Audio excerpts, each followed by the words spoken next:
Hi, I'm Ellen. I'm a florist, educator, and speaker, and today I'm going to show you how I make a boutonniere.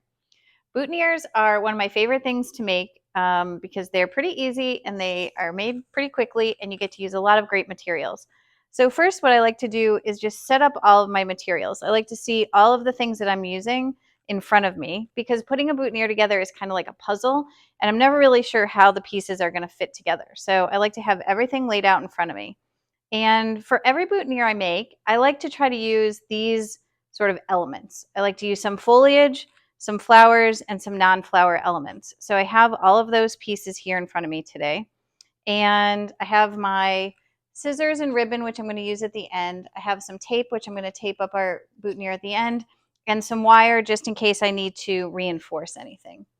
So first I'm going to start with sort of whatever is like the strongest, sturdiest piece of material that I'm using.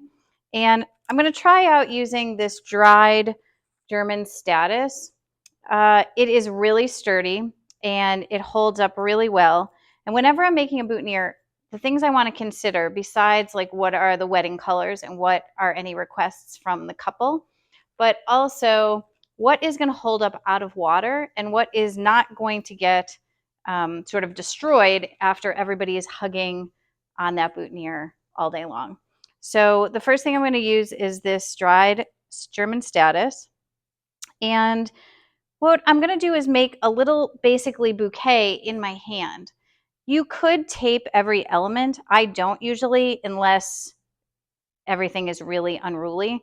So I'm going to start with that. And then actually I'm going to try a little bit of this forsythia foliage. And I like to make sure all of my stems are nice and clean. I don't want to have any leaves in the tape.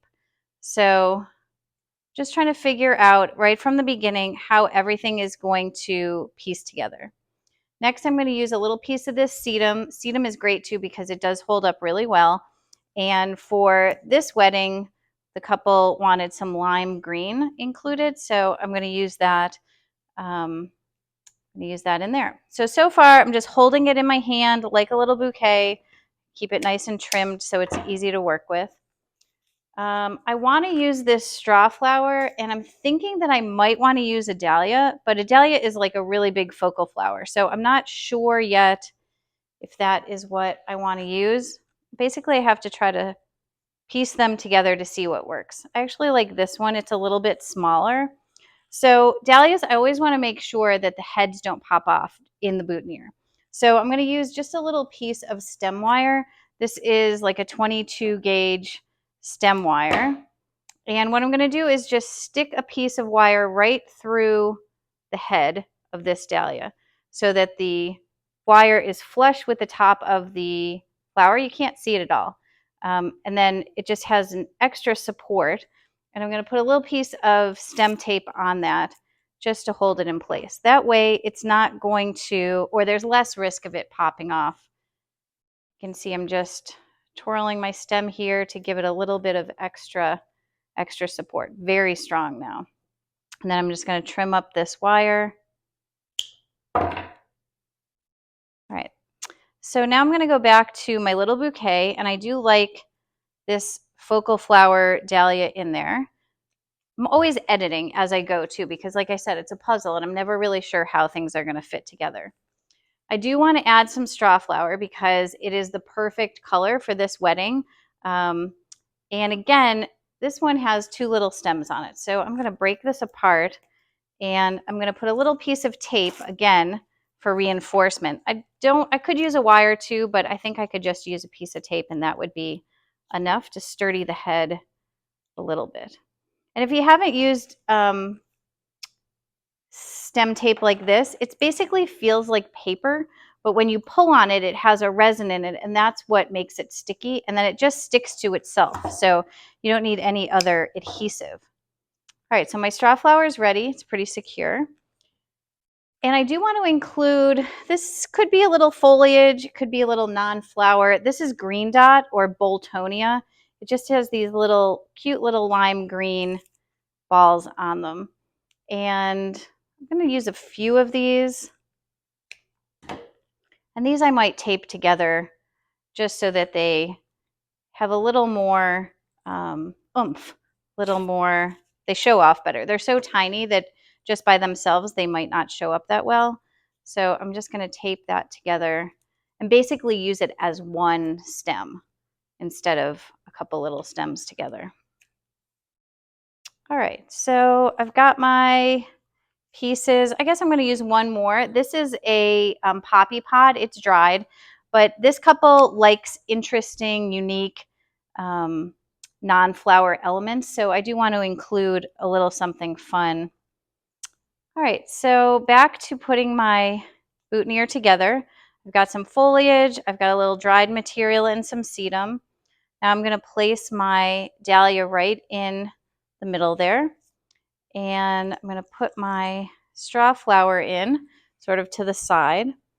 And I usually would like to use something that is a little more upright in the background so that it shows off behind the strawflower and the dahlia. And I'm also going to add in my poppy pod. I want to make sure that's popped up too because it is so small that it might be a little bit hard to see.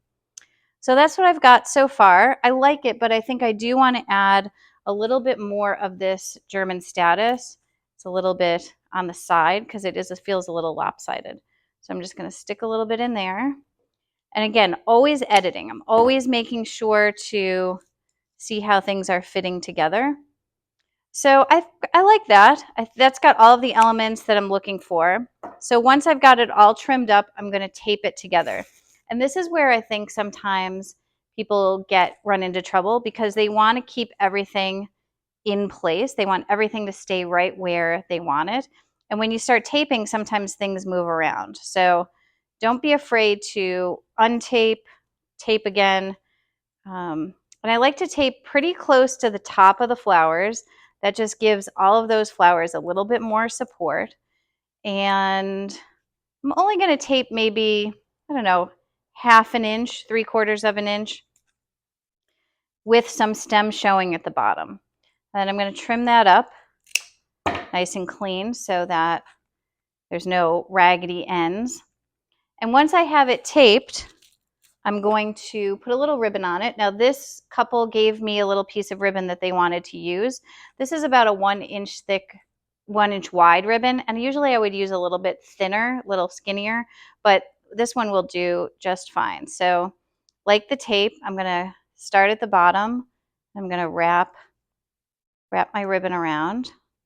And you can use a little dot of glue, either cold glue, like Oasis cold glue, or a little glue dot, but you can also just make a little loop here and stick your end through.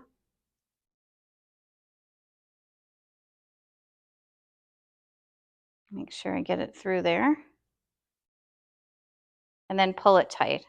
And then you don't actually need anything else to hold it in place. I'm going to leave this tail a little bit long. Normally I would cut it nice and short, but think the bride is going to have tails, like ribbon tails on her bouquet. And I think this little bit of a tail on the boutonniere will look great. All right, lastly, I'm going to put my pins in.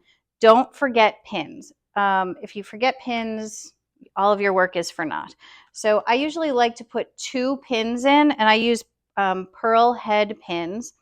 I put 2 in because sometimes when a lot of people don't know how to pin on boutonnieres, and if they're only using 1 pin, you often see them sort of flopping around, and I hate when you see a picture from a wedding and the groom's boutonniere is like to the side. So I give 2 pins, that way they can really secure it into the lapel without any trouble. All right, so there's my little boutonniere. I usually try to make these the day of the wedding so that they're nice and fresh to bring to the wedding. If you have to make them the day before, no problem. There's a couple ways to keep them fresh. Always keep them in the cooler. You could keep them in water. So I wouldn't, if you were going to do that, I wouldn't wrap it yet. And I would just fill up a little vase with some water and you can plop it in there, let it soak, let it stay in there overnight. And then once you're ready to go the next day, ribbon wrap it, put it in a box and take it with you. I know Passion Flower Sue also has a hydration chamber that she uses, which is basically taking like a plastic clamshell and putting a wet paper towel in with the boutonniere. You would not have it ribbon tied yet. And then it basically makes like a little hydration chamber. You can keep those overnight. You can actually, I think, keep them a couple days that way. But for me, I feel more comfortable just making them the day of, or as close to the wedding day as I can. And that's what I've got. So that's how I make a boutonniere.